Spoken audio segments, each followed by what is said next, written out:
Graça e paz aos irmãos, às irmãs, aqueles que nos visitam, sejam bem-vindos, em nome do nosso Senhor Jesus Cristo.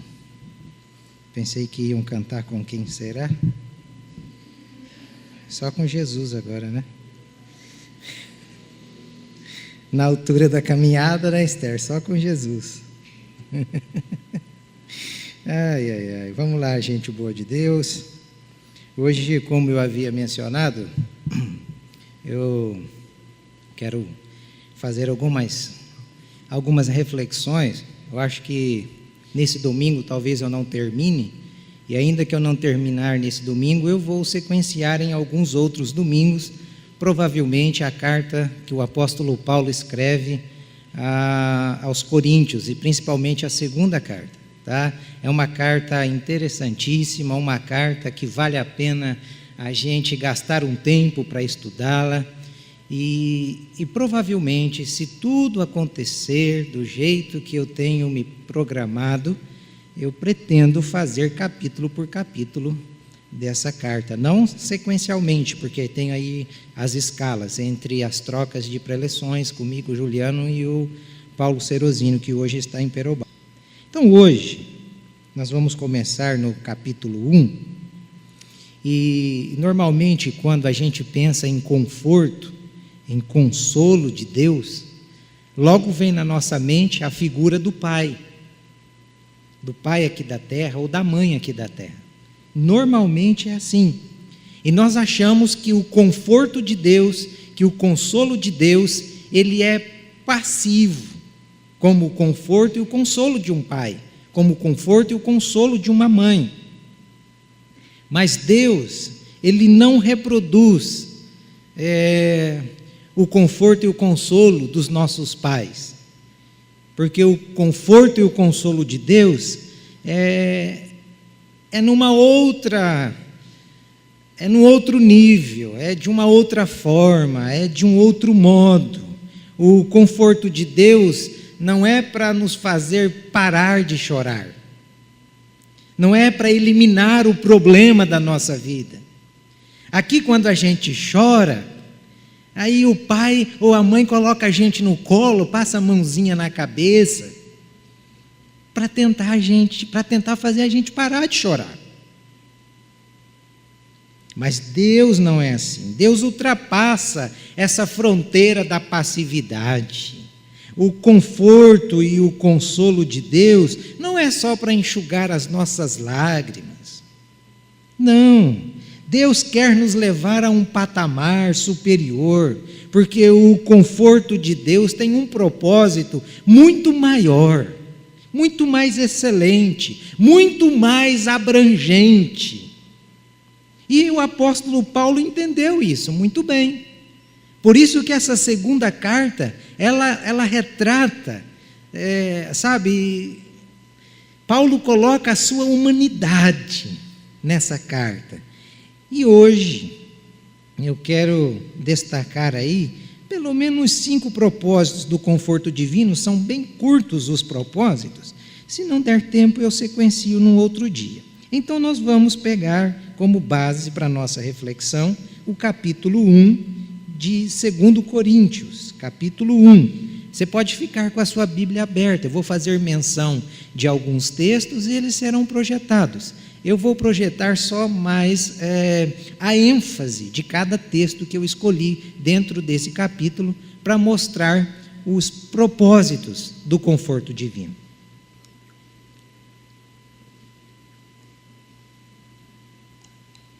Então diz assim, 1 Coríntios capítulo 1, verso 3 e verso 4, a parte A do verso 4. Diz assim: Bendito seja o Deus e Pai de nosso Senhor Jesus Cristo, Pai das misericórdias e Deus de toda consolação, que nos consola em todas as nossas tribulações. Então vamos começar do princípio. Não tem como começar se não for do princípio. O nosso Deus, o Paulo está dizendo, que é Pai de nosso Senhor Jesus Cristo, é o Deus das misericórdias e é o Deus da consolação, de toda consolação. Por aí você já começa a imaginar como deve ser a vida de um cristão. Porque consolação, a gente olha para a palavra consolação e a gente acha uma palavra linda, maravilhosa, bonita. Mas a consolação, ela vem para quê? Ela vem em que circunstância? Onde nasce a consolação? Você é consolado quando você está rindo à toa? Quando você está feliz, aí Deus vem e te consola? É assim? Então por aí você já vê o caminho que eu vou pegar, um caminho inverso do caminho que a gente tem como consolação. E é o caminho que a Bíblia mostra. Hoje uma pessoa já me questionou dizendo, consolação, mas você vai pegar que caminho? Por quê? Porque eu não tenho outro caminho para pegar, se não for esse daqui. Essa estrada que a consolação nasce. Ela não nasce na alegria, ela nasce na tristeza. Às vezes eu fico até pensando, será que Deus me chamou mesmo para pregar o Evangelho? Porque às vezes me dá crise, sabe? Eu olho para essas coisas e falo, mas Deus, eu só consigo enxergar essas coisas assim. Será que não tem um outro jeito de falar de consolação?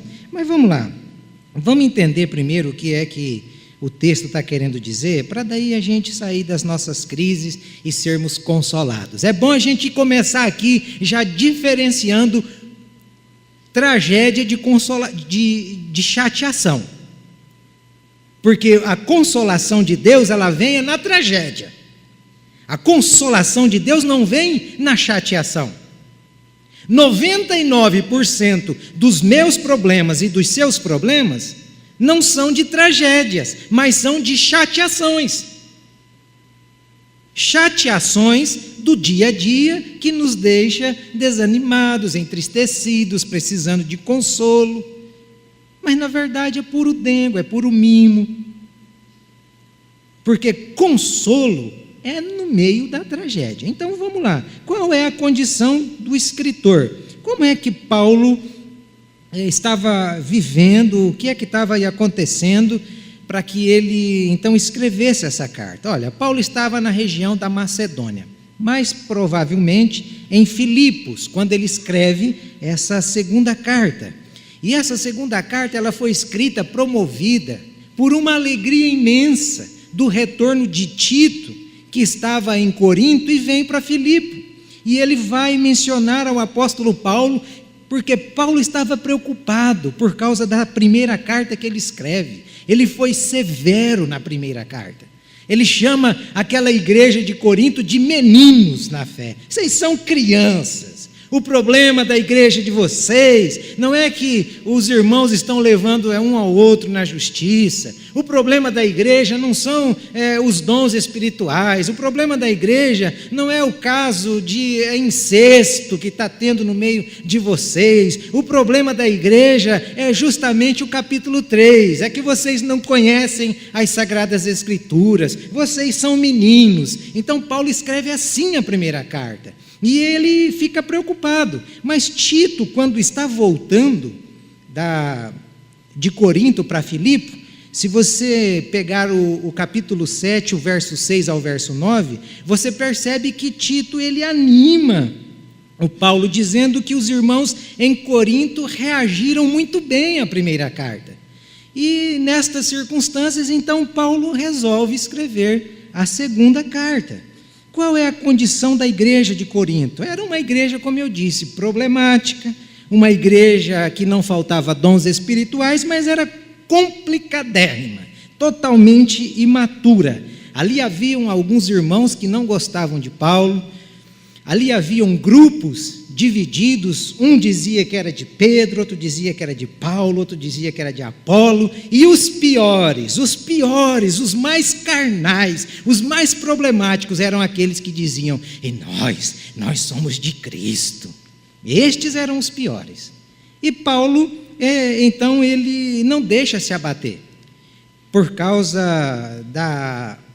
da reação, do partidarismo dentro daquela igreja. Pelo contrário, é justamente para estas pessoas que ele resolve, então, abrir o seu coração e expor a trajetória de organização daquela igreja. Olha, vocês querem saber como é que essa igreja, ela nasceu? Então ele começa a falar no capítulo, na segunda carta, as grandes tribulações que ele passou, para que aquilo ali acontecesse, para que aqueles irmãos pudessem desfrutar daquela igreja organizada. Qual é o conteúdo então da carta? Olha, muitos teólogos dizem que 2 Coríntios é a carta mais humana que o apóstolo Paulo escreve. É onde o apóstolo rasga o coração. É onde o apóstolo ele vai transparecer a compreensão que ele tinha da igreja, do relacionamento entre ovelha e pastor. É onde ele vai demonstrar a visão pastoral. É justamente nessa carta. Aqui é tudo o que envolve pastor e ovelha, rebanho e pastor. Está tudo aqui. E o que envolve é só problema mesmo, não tem outra coisa não, viu? É só isso mesmo, é só chateações. E vamos lá, o primeiro propósito então do conforto divino, conforme nós lemos que o Deus de toda consolação nos consola nas nossas tribulações. Então, o primeiro propósito do conforto divino é que o conforto divino ele é intencional. Tem uma intenção de Deus nos confortar. O verso 4, a parte B, diz assim: com a consolação que recebemos de Deus, possamos consolar os que estão passando por tribulações. Então, o consolo de Deus tem uma intenção. Paulo está dizendo que nossas tribulações, que as minhas angústias, que as minhas provações, ela tem um propósito de Deus. E o propósito de Deus não é enxugar os meus olhinhos, não é enxugar as minhas lágrimas. O propósito de Deus em nossas tribulações é gerar duas coisas: crescimento e conteúdo.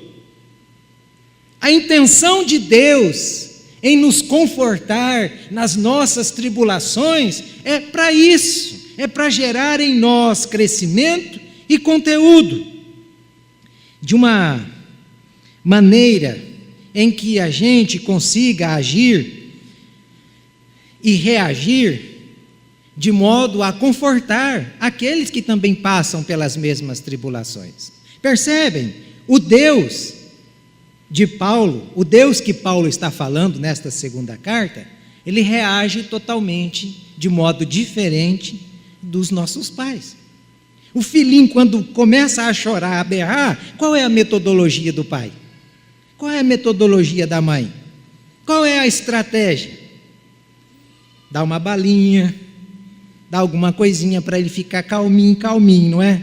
Mas a metodologia de Deus, a estratégia de Deus, a sistemática de Deus é essa. Olha, filhinho, você pode se descabelar de chorar, você pode espernear, mas eu vou te consolar, eu não vou fazer esse problema parar agora.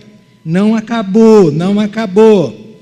É como se Deus estivesse dizendo: aqui eu vou cortar o seu mimo, aqui eu vou tirar esse dengo seu, aqui eu não vou enxugar só os seus olhinhos, mas eu quero te dar conteúdo, eu quero te dar crescimento. É isso que Deus está dizendo, é isso que o apóstolo Paulo está dizendo. Então o consolo de Deus ele é intencional.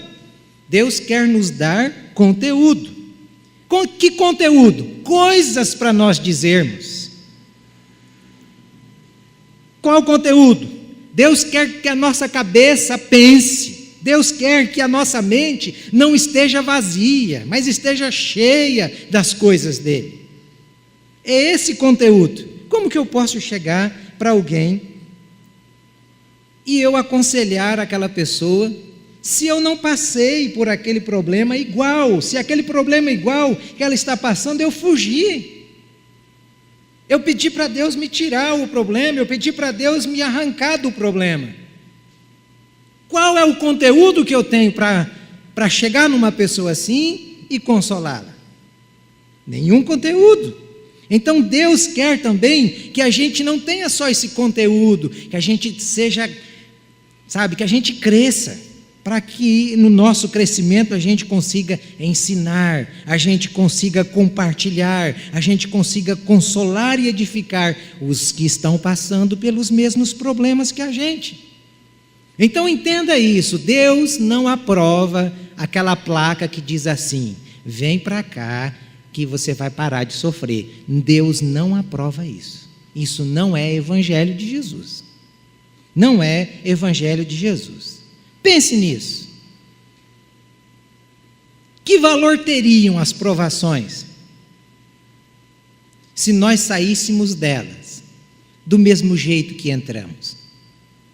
Como poderíamos valorizar o consolo de Deus se nós rejeitássemos as provações?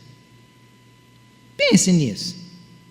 Se Deus é o Deus da consolação, é necessário que nós passemos por sofrimentos. Mas no meio desses sofrimentos, a gente encontra o consolo de Deus para nos encher de conteúdo e nos fazer crescer. Agora, olhe bem aqui para mim. Vocês não acham que nós estamos precisando de crescimento e de conteúdo no meio desse grupo denominado evangélicos? Vocês não acham que falta conteúdo? Falta-nos conteúdo. E nós só vamos adquirir estes conteúdos, não com tempo de igreja. Nós só vamos crescer na fé, não porque temos 10, 30, 40 anos de igreja. Conteúdo e crescimento é fruto de provação e de experiência com o Deus de toda consolação. Fica claro isso para você. Então a intenção de Deus são essas duas aqui. Eu vou deixar os tópicos sempre para o final para que você anote. Eu vejo que tem alguns que anotam. Então, é para isso que Deus nos consola. A intenção de Deus em nos consolar é para que nós tenhamos conteúdo e crescimento. Em segundo lugar, o propósito do conforto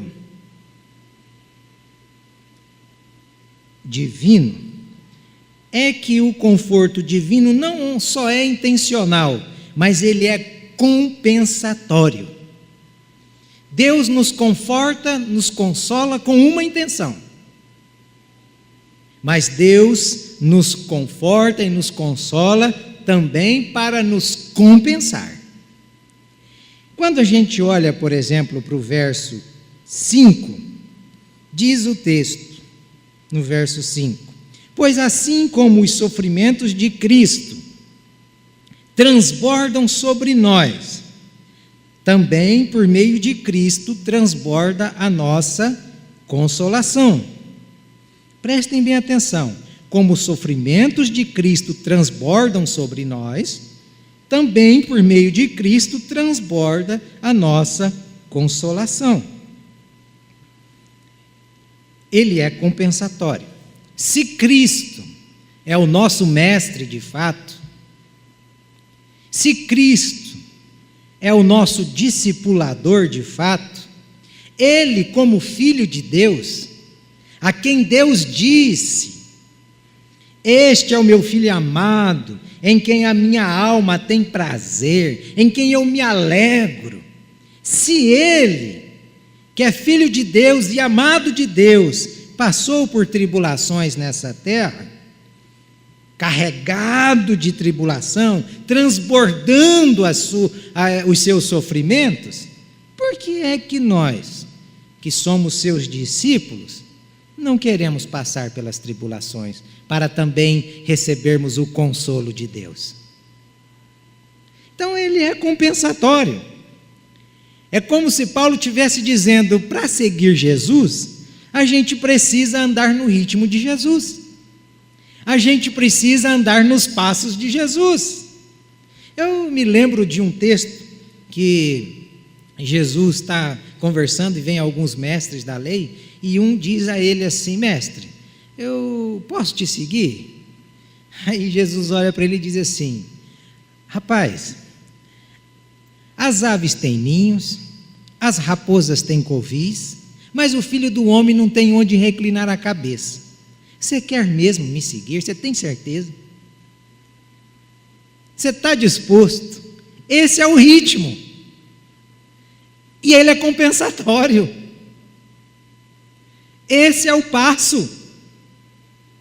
Aí um outro, que estava próximo a Jesus, disse: olha, mestre, eu primeiro preciso enterrar o meu pai.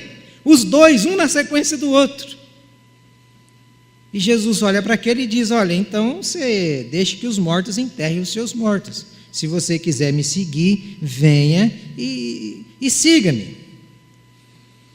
Eu não sei, porque Mateus capítulo 8, verso 20, não deixa muito claro se aquele mestre da lei que fez a primeira pergunta seguiu Jesus.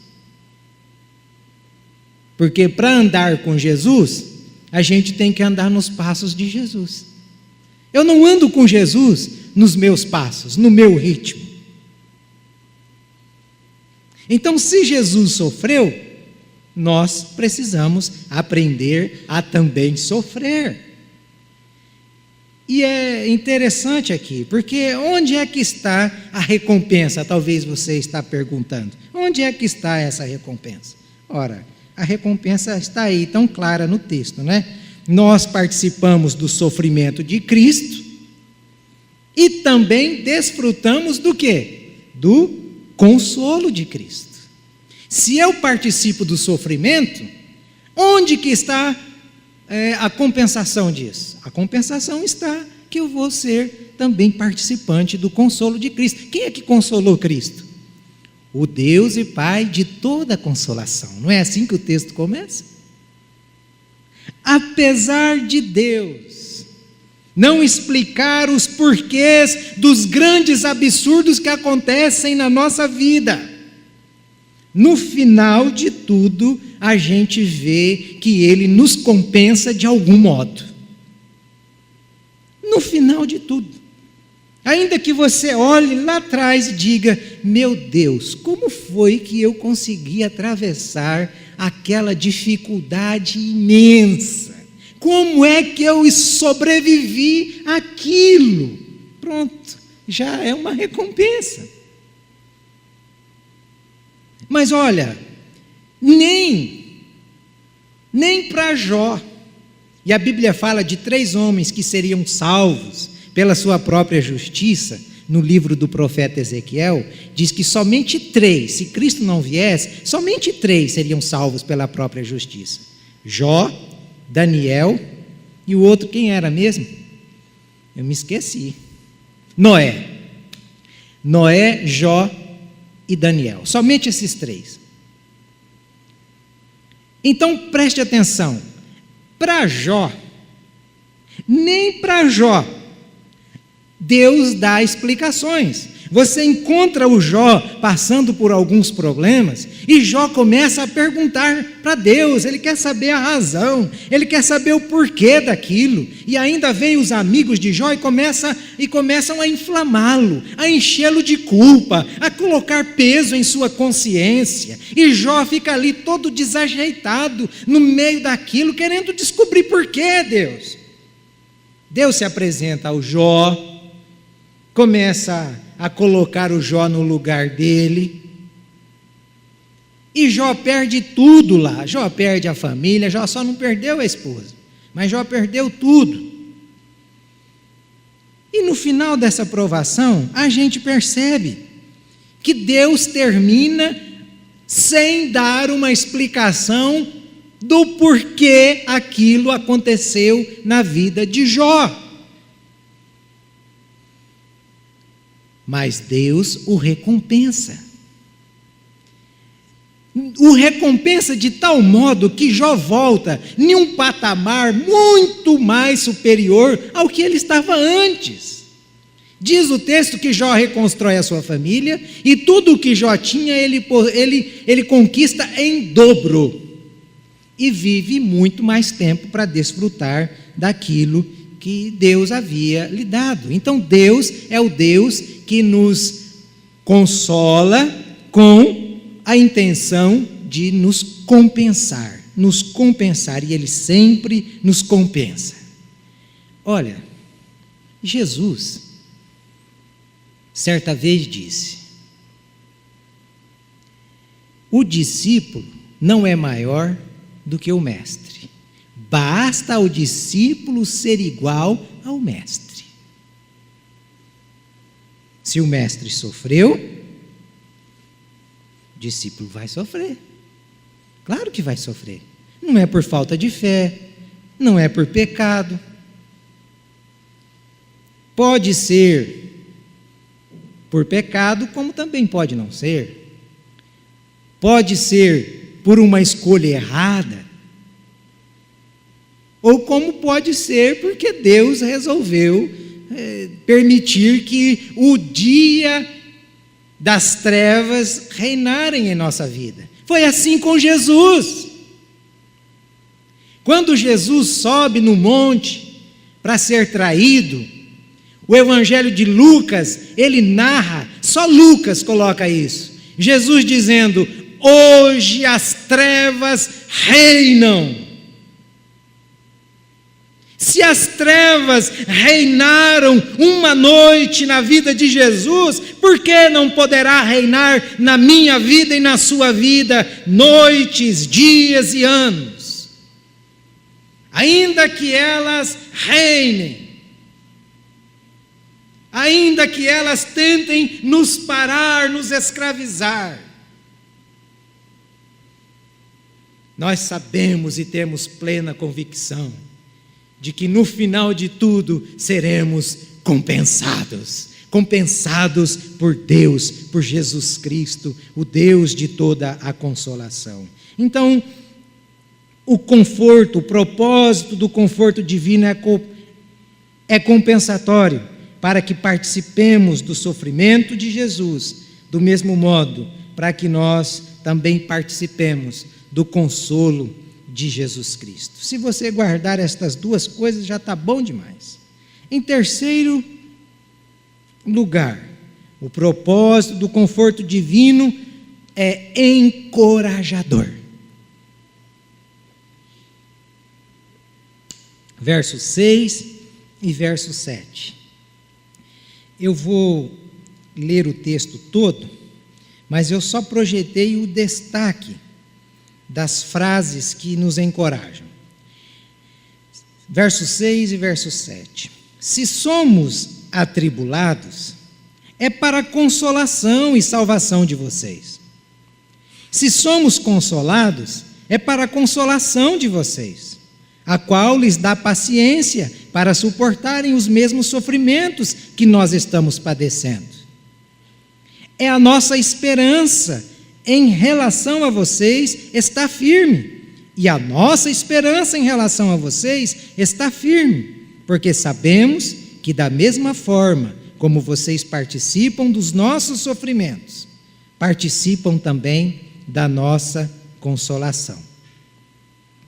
Paulo, ao escrever isto, ele está se sentindo extremamente motivado. A motivação dele é tamanha, é como se ele estivesse dizendo: eu sei por que é que eu estou sofrendo, eu sei por que é que eu estou sendo provado, eu sei por que é que estou passando por crises. É para que as minhas crises, as minhas provações, as minhas atribulações, as minhas tribulações, elas sirvam de exemplo para os cristãos, tanto os que estão fora das prisões, como aqueles que vão estar sofrendo e lerão as minhas cartas. Eles serão consolados. E eles serão consolados para que permaneçam firmes no Senhor, no Senhor de toda consolação. Imaginem só, se Paulo estava preso, ele conseguia cantar hinos e ainda escrever cartas para as igrejas. Imagine qual deveria ser o sentimento daqueles irmãos que estavam soltos, que estavam gozando de liberdade. Um momento em que a igreja estava sendo perseguida. Os que estavam fora das prisões olhavam para Paulo e diziam: poxa, ele está sofrendo por causa do Evangelho. Nós que estamos livres, vamos nos encorajar, vamos também fazer o que Paulo fez. Eu acho que se nós tivéssemos um pouquinho mais de vergonha, um pouquinho mais de temor, se nós olhássemos para aqueles cristãos da Coreia do Norte, que estão presos, condenados à morte, se nós tivéssemos um pouquinho mais de vergonha, nós nos envolveríamos mais com Deus, nos envolveríamos mais com a igreja, nos envolveríamos mais com os irmãos, nós usaríamos melhor a nossa liberdade. Nós seríamos verdadeiramente encorajados. Mas nós não temos olhado para estas coisas.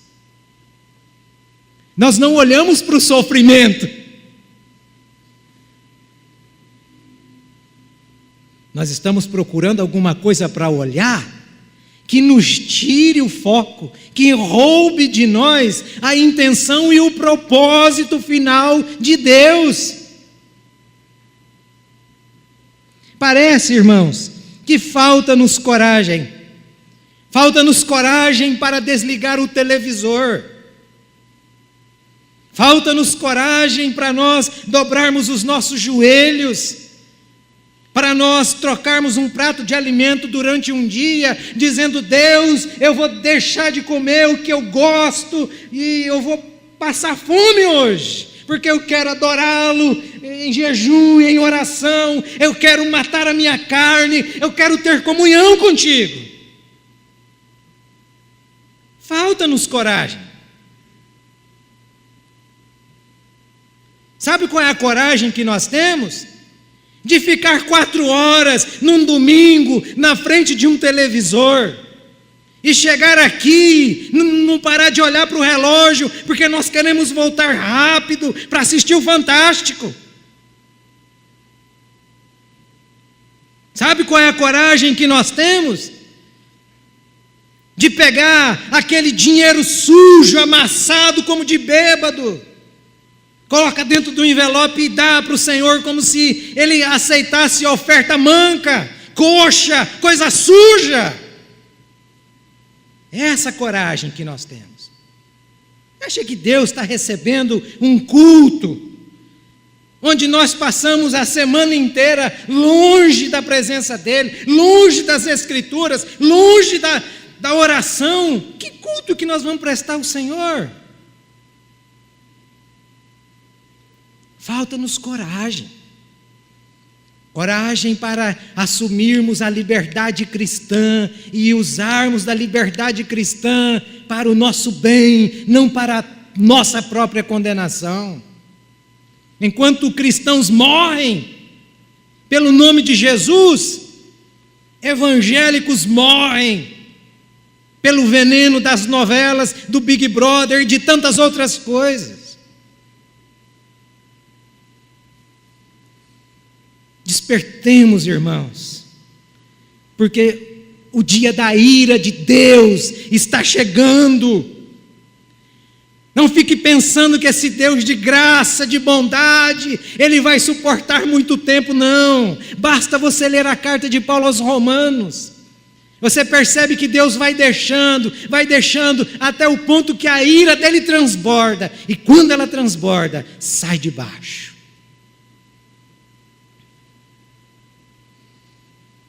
Tenhamos coragem. Coragem para sofrer pelo nome de Jesus. Coragem para oferecer o nosso melhor a Jesus. Tenhamos coragem. E o texto esses dois versos nos mostram coragem, razão do sofrimento de Paulo. Paulo está dizendo: eu estou encorajado pelos meus sofrimentos, e os meus sofrimentos devem encorajar vocês. Paulo está dizendo nestes dois versículos: olha, não só estou encorajado por causa dos meus sofrimentos, mas eu estou dando um motivo para vocês servirem a Deus com coragem, porque eu estou preso, e mesmo preso, canto, escrevo cartas, louvo a Deus, oro, jejuo, busco Deus. Agora vocês que estão soltos, usem dessa liberdade, para que este Deus seja conhecido. Em quarto lugar, o propósito de Deus, do seu conforto, é nos redirecionar. O conforto de Deus, ele também serve para nos redirecionar. E isso fica muito claro quando a gente olha para o verso 8 e o verso 9.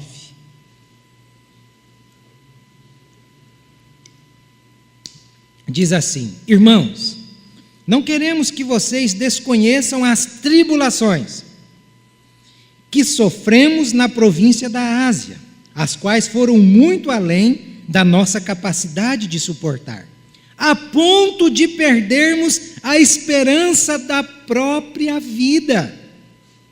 De fato, já tínhamos sobre nós a sentença de morte, para que não confiássemos em nós mesmos, mas em Deus, que ressuscita os mortos. Paulo está dizendo aqui para a gente que certas coisas acontecem em nossa vida, e Deus permite que certas coisas aconteçam para redirecionar a nossa visão a respeito da vida. Olha, enquanto nós vivemos no bem bom, enquanto está tudo muito bem, alegria, a gente fica oco, a gente se entusiasma por qualquer coisa. Mas Paulo está dizendo que chega uma hora na vida da gente, chega uma hora que Deus permite que a vida nos dê um tranco.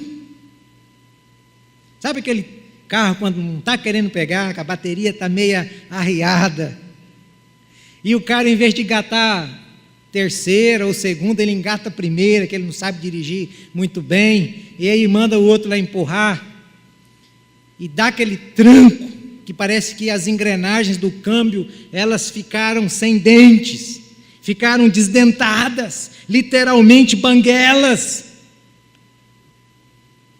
Então, Paulo está dizendo isso. Tem momentos na nossa vida que Deus vai permitir que a vida nos dê um tranco, mas um tranco, seja através de um assalto, seja por meio de uma enfermidade, seja por meio de uma tragédia,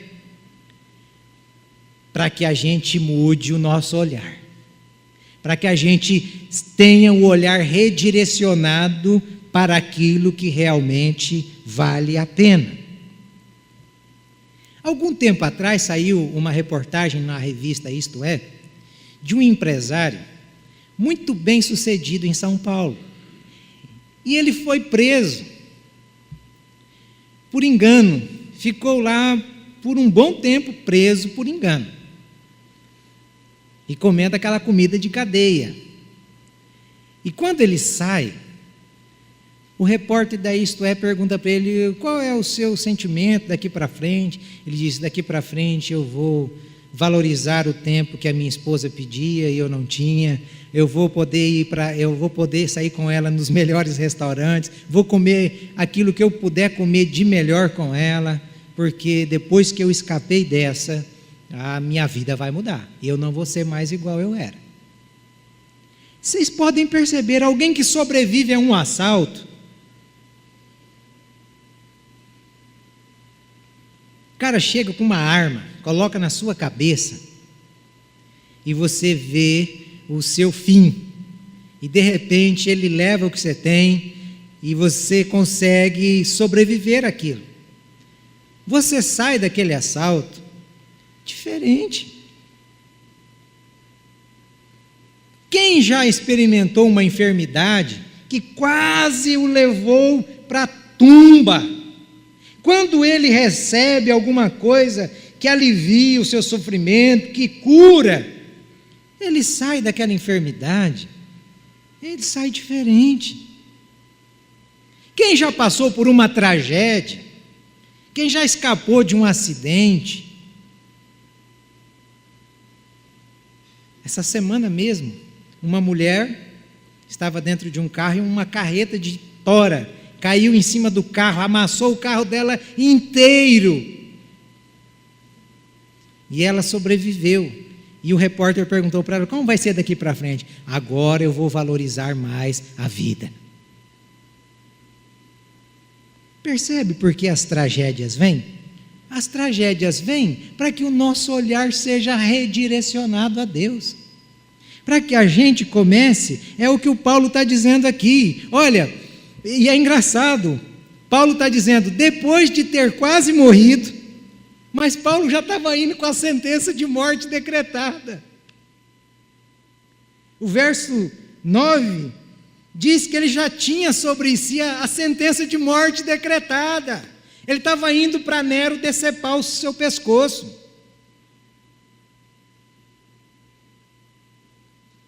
E ele diz, depois de ter quase morrido, é impossível a gente continuar o mesmo. Para onde nós temos olhado, irmãos? O Paulo nos dá aqui uma dica para onde é que nós devemos olhar.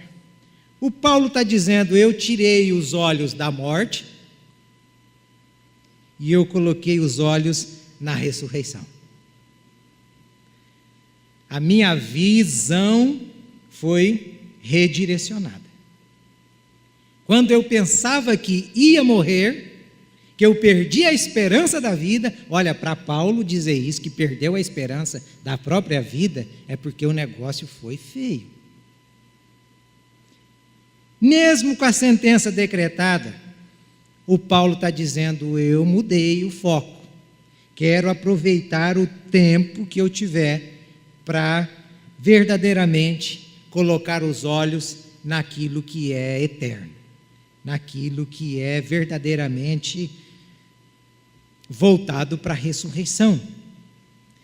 Enquanto nós estivermos com a nossa cabeça baixa, é como se o Paulo estivesse dizendo isso. Enquanto nós estivermos com a nossa cabeça baixa, nós só vamos enxergar os buracos da vida. Nós só vamos enxergar as pedras da vida. Nós só vamos enxergar os espinhos da vida. E eu vou dizer um negócio para você.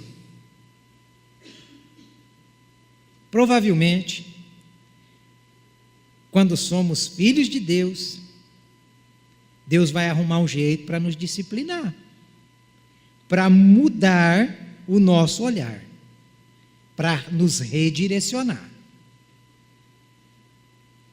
para levantar nossa cabeça para o céu, para saber que o nosso socorro vem de Deus, para saber que o nosso lugar é o céu. Por isso que o conforto de Deus é redirecionador, porque Ele disciplina a quem Ele tem por filho, e através da disciplina, Ele nos consola, fazendo-nos buscar o socorro, e o socorro que vem do alto. Então, Ele é redirecionador, porque Ele ajuda-nos a mudar a nossa visão.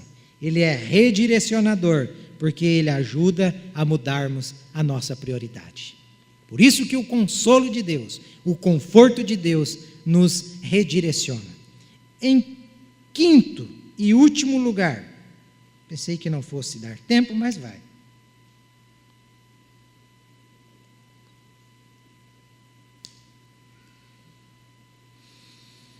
O quinto propósito do conforto divino é que ele é participativo. Verso 10 e verso 11. Ele nos livrou e continuará nos livrando de tal perigo de morte. Nele temos consolação, a nossa esperança, de que continuará a livrar-nos, enquanto vocês nos ajudam com as suas orações. Assim, muitos darão graças a Deus por nossa causa, pelo favor a nós concedido em resposta às orações de muitos.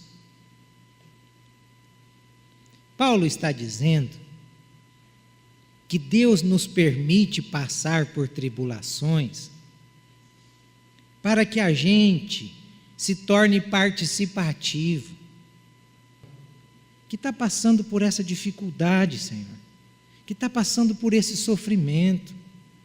Deus, abençoe a vida dele, ajuda-o, fortaleça-o. Só quem ficou internado no hospital sabe a solidão que é um hospital. Ele vai orar por aquele que está internado de um modo muito mais profundo e preciso do que qualquer um que nunca ficou internado. É isso que o Paulo está falando. Aquele que perdeu o emprego, ele sabe a aflição de ser um desempregado quando o mês está chegando ao seu final. Ele vai orar pelo desempregado com muito mais fervor, com muito mais devoção. Só quem passou por uma tragédia na vida é capaz de orar por quem está passando por tragédias e sentir o que a pessoa está sentindo, porque ele já experimentou aquela tragédia. Então, o propósito de Deus nos confortar, nos consolar, é para que nos tornemos participativos do sofrimento alheio, da dor alheia. É para isso. Certa vez um professor, esse já até partiu para a glória, pastor Osmir, estava dando uma aula no seminário onde eu estudei, e ele dando aula de aconselhamento pastoral. Eu nunca esqueci aquela história, ele contando de uma moça, que certa vez numa turma em que ele estava dando essa aula, chegou ao final da aula, essa moça o procurou e disse: pastor, gostaria muito de conversar contigo. Eu gostaria de lhe perguntar por que é que Deus permitiu o meu pai abusar de mim até aos 12 anos. Por quê, pastor? Só uma mulher que foi abusada sabe a dor de ser abusada. E esse pastor disse: olha, essa explicação eu não tenho para te dar.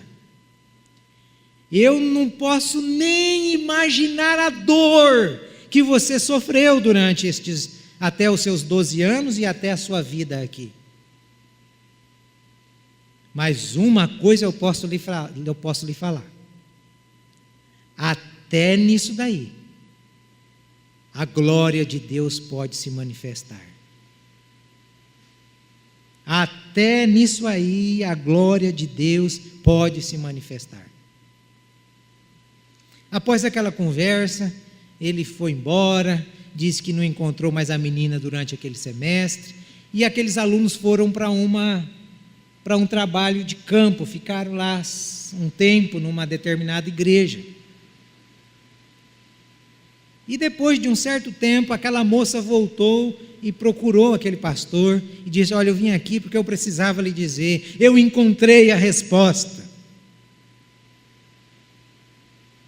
E disse que aquela menina começou a cuidar das crianças na igreja, e ela desenvolvendo um trabalho naquela igreja de bairro, ela percebeu uma garotinha que ficava nos cantos, e ela tentou se aproximar e entabular várias vezes uma conversa, e aquela menininha não se abria, até um ponto que ela disse: olha, está acontecendo isso comigo, meu pai me procura nessa e nessa ocasião. E ela disse que começou a chorar, porque tinha muitos seminaristas, muitas pessoas ali naquele lugar, mas ninguém naquele lugar poderia sentir e saber o que aquela menininha estava sentindo, senão ela. Somente ela sabia o que aquela menina estava sentindo, o que estava na cabecinha daquela menina.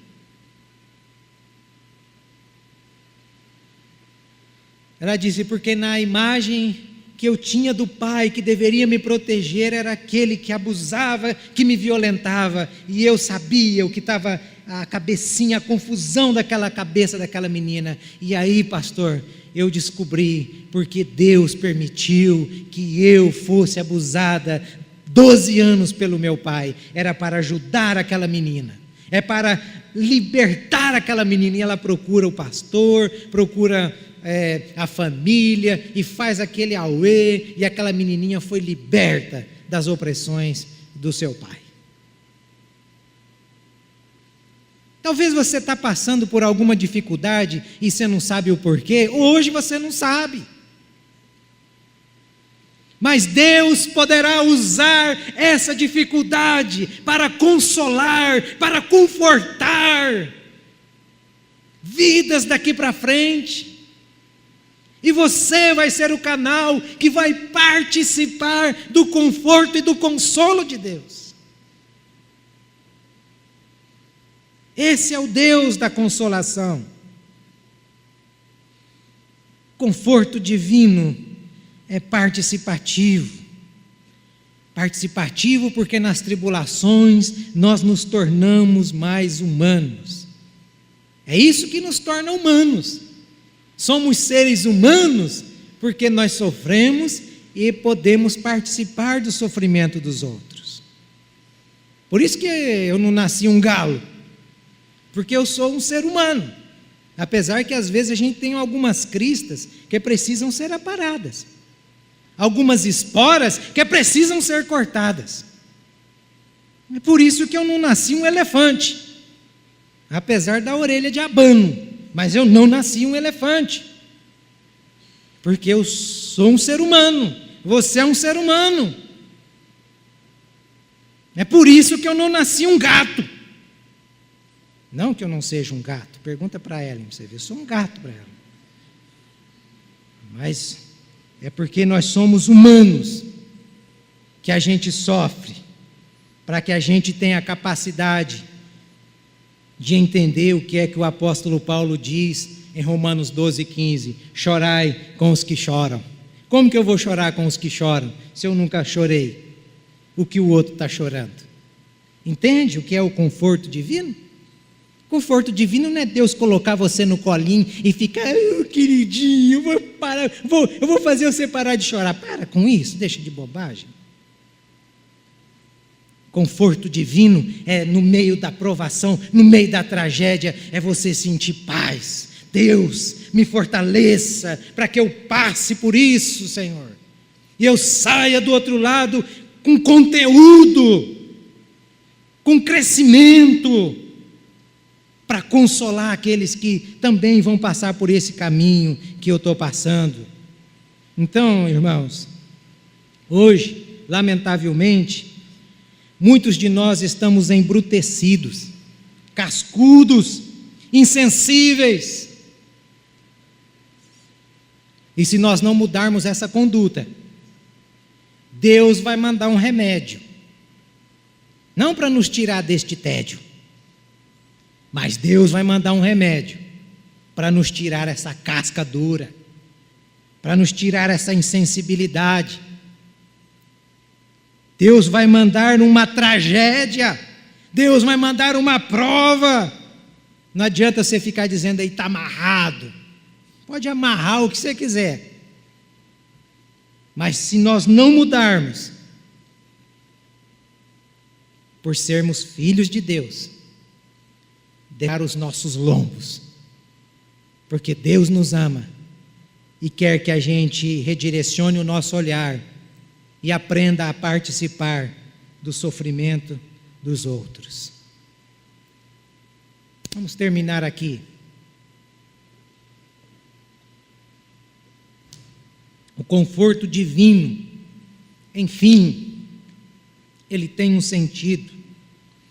É o do verso 12.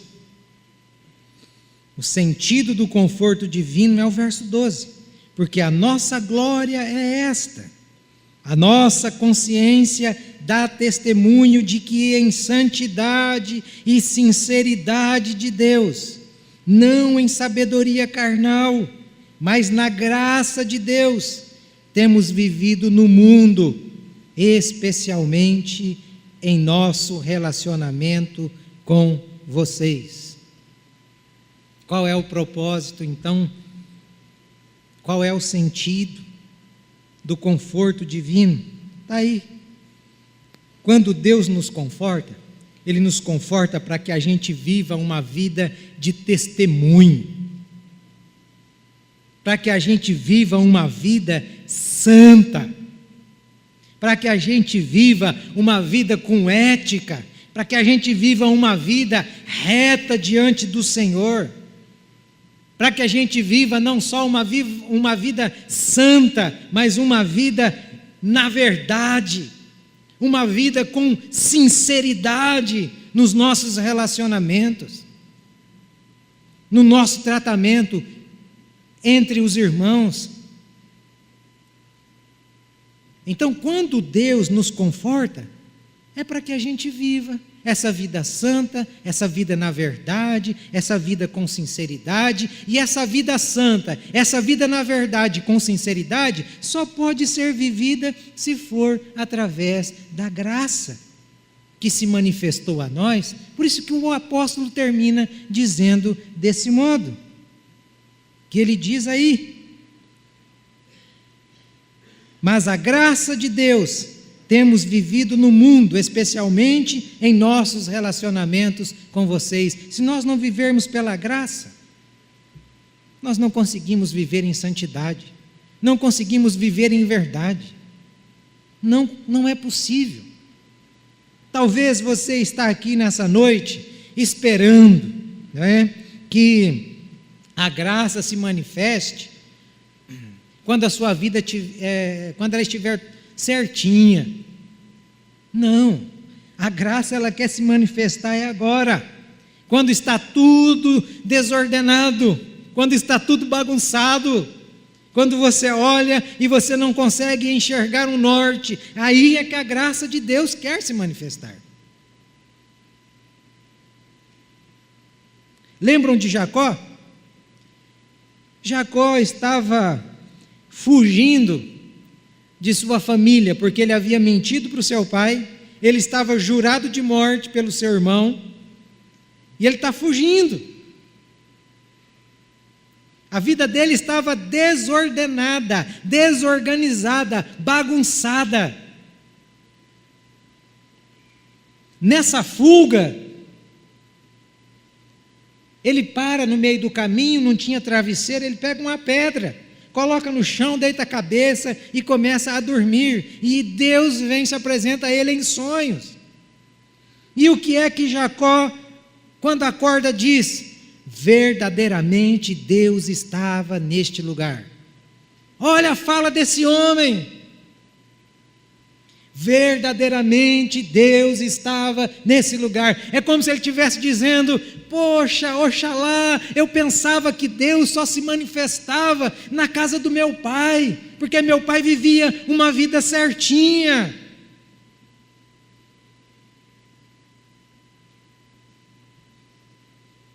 Jesus Cristo mesmo disse que os sãos não precisam de remédio. O remédio é para os doentes.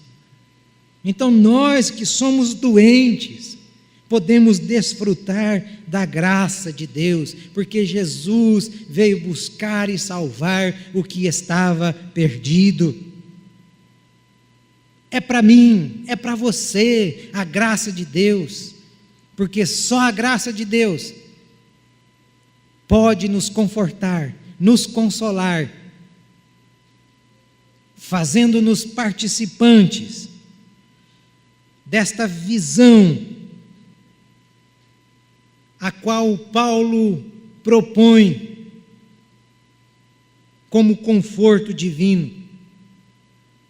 Que Deus, o Pai, nos ajude a também, com conteúdo e com verdade, amadurecermos na vida e sermos confortados e consolados pelo Deus de Paulo, que é o Deus de toda a consolação. Amém.